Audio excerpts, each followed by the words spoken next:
Hello team, good afternoon, good day. Okay, so this video is will serve as your guide na lang. So I'm using phone para mas madaling kasi I don't have recorder in my laptop. So ganito kasi yan team. When you upload quiz type, multiple choice dito sa ating model, so you have to make sure na naka-on yung ating edit mode dito. Okay, and then of course add activity. So for final exam, so select quiz. Okay, so quiz, of course the course code. So this is business 306 final examination. Okay, and then here you have to put an instruction. Okay, so instruction, this is fill in the blank test, but I'm using it like parang kumbaga multiple choice pa rin, pero it's in a fill in the blank setup. Okay, fill in the blank test.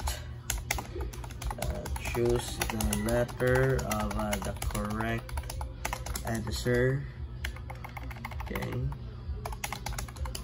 based on the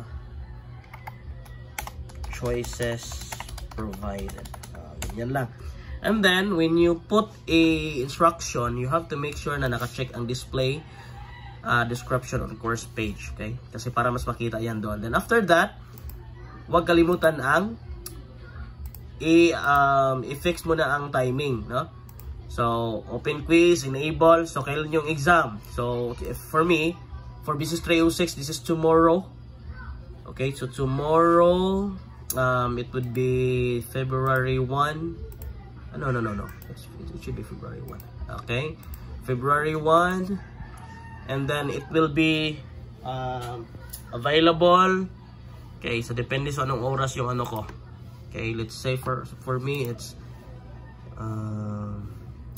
what time is it? Okay, let's just check. So based on my schedule here, it's 1 p.m. to 2. So of course I have to put here 1. So don't worry na pala sa instructors, don't worry na pala sa time kasi this is default sa UAE time. So maging available yung quiz natin or yung test natin at exactly at February 1 at exactly 1 p.m. No? So 13 is military time. And then here, you have to also check or enable kung ilang minutes kailangan i-take yung exam. So for me, I have to put 45 minutes because this is 45 minutes test. Okay? And then, it depends to you kung alin dito yung pipiliin mo. For me, I will choose attempts must be submitted before time expires or they cannot count it, or they are not counted. And then after that, I have to save and display. Okay, so after save and display, so wala pa namang questions dyan, hindi pa available, meaning to say you have to go to question bank. Okay, so in question bank, if meron na kayong mga na-upload before, especially nung midterm, you can actually delete this, no? Hindi ito maka-affect doon sa midterm exam mo, no? So hindi siya maka-affect. Alright, so after clicking this, box, so automatic mag-check yun lahat, no? Naka-check lahat. Then click this with selected, then choose delete. Okay, then delete. And then after that, so after that, this is a time that you will import your questions.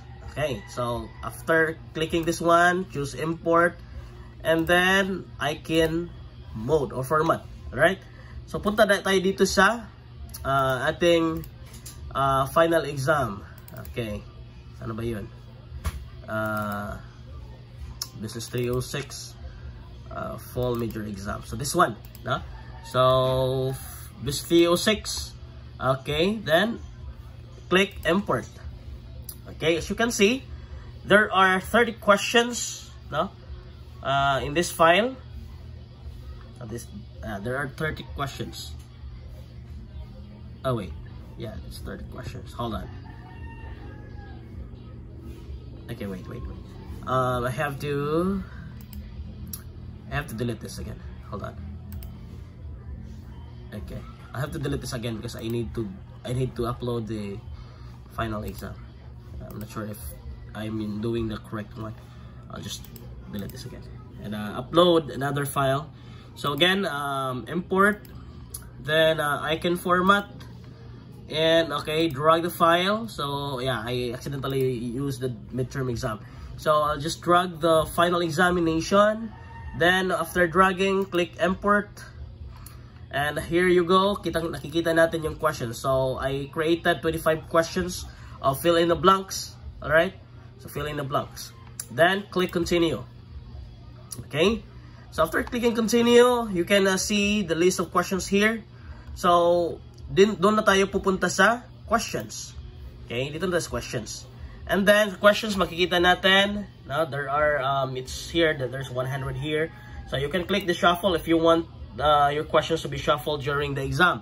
Okay, para iwas kudigo. Now you can go to add question from question bank. So as you can see, there are only 20 questions available in here. Alright, so of course you have to select all, then add unselected questions. Okay, so as you can see, there are only 20. Then I drafted or I created 25 questions, meaning to say kulang pa to. So ang gagawin natin is you have to still add more question, from question bank. So we have added this 20 questions already. So you can go to the page number 2, and then there are 5 questions available here, and then the same thing, add. After that, you can see, it's already added, available here. Then you have to check the quiz if it is already available. No? And again, if it will be reflected on the student's end, no? So ends a student by February 1, not exactly 1 p.m. UAE time. Okay, so if you want to check your exam, of course you can just click the preview quiz. Anyway, ikaw lang naman makakita niyan. Okay, kaya this is what I'm telling. No? This is like fill in the blank questions, and then you can see a lot of choices here from A to Y. So the students will identify kung alin yung correct answers dyan. You can see there are 25 questions available in here. So, and then there is a time already, or there is a time here, meaning to say, once maklik na nila yung quiz, mag-start na yung time.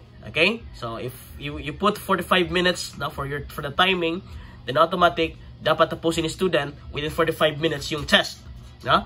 If ever hindi niya matapos, okay? If hindi niya matapos, automatic hindi na or let's say hindi niya matapos within the time duration na binibigay mo, so hindi siya hindi niya makasubmit unless if you will give another chance to retake. Alright, and then tingnan muna natin ulit dito yung settings. Okay, so settings, makikita natin dito sa timing, ang chinek ko lang is enable. Hindi ko muna nilagyan ng close the quiz because there will be, like for example, mga special exam, no? After the final exam schedule, meron naman mag-ask niya na special exam, so at least they can still access. But again, they have a time limit to take the exam, no? 45 minutes yung siniset natin kanina. So it is still, good. Alright, so if you have questions regarding this thing, no? So please do not hesitate to message me, or you can also send a message in our GC. Okay, so thank you so much everyone, and God bless you. Good luck.